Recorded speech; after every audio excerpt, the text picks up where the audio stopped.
everyone, welcome to episode 4 of Navigating Life with Mary. We're all about celebrating small wins.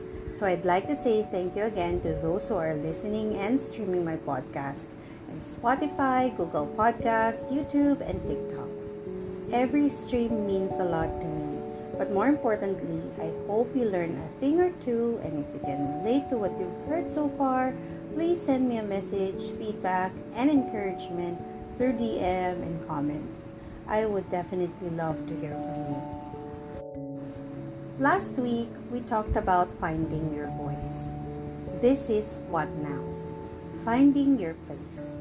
Now that you found your voice, you need to know your place in this world. It is not enough that you know your purpose, what you believe in, and what you are willing to fight for, and even give up for. You need to choose your battles and battlefield wisely. But before you do, there are some things you need to prepare first. Number 1, you need to know your strengths. Where do you excel the most? In what manner do you express or articulate yourself well enough that you can get your message across loud and clear?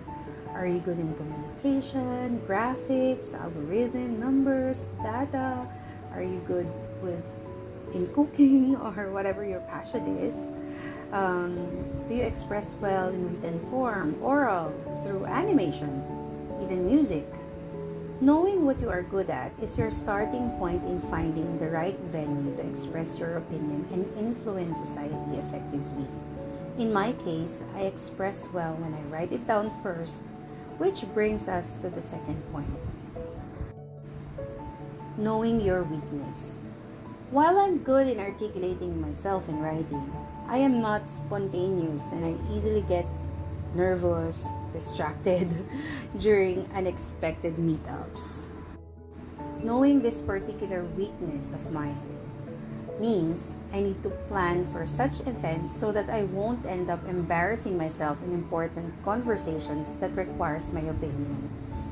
Before I go to an interview, I write my answers to possible questions in paper or notepad first. That way I can store it neatly in my brain if needed. For some weakness, it can be dealt with and improved immediately, but there are some that requires time and exposure to address because it came from upbringing or trauma. But knowing and being aware of it is already a first step towards healing and improvement, so don't give up.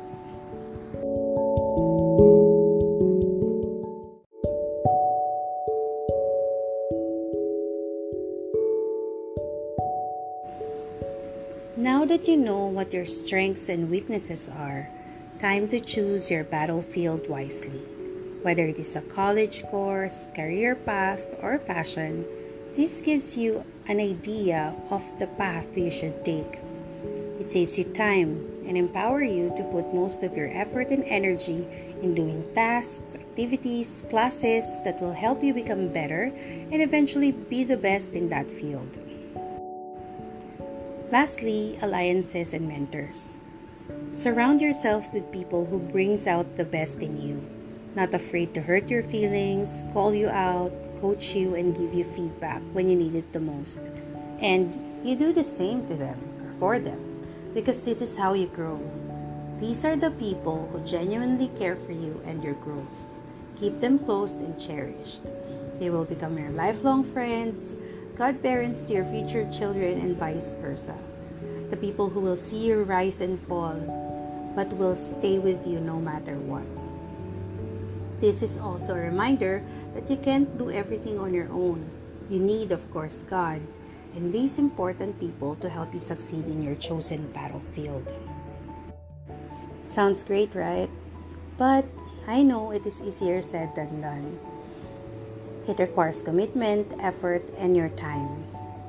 You will be confused, lost, and redirected a lot of times. But keep working towards your dream job, your goal, because no matter how far it is, you will get there. I hope you find your place in this world. As you do, I wish you success, blessings, and pray that no matter what obstacle you encounter while achieving that goal or dream, you keep going. Thank you for listening to this week's episode. Stay safe and see you next week as we talk about keep going. Stay safe, everyone. Bye.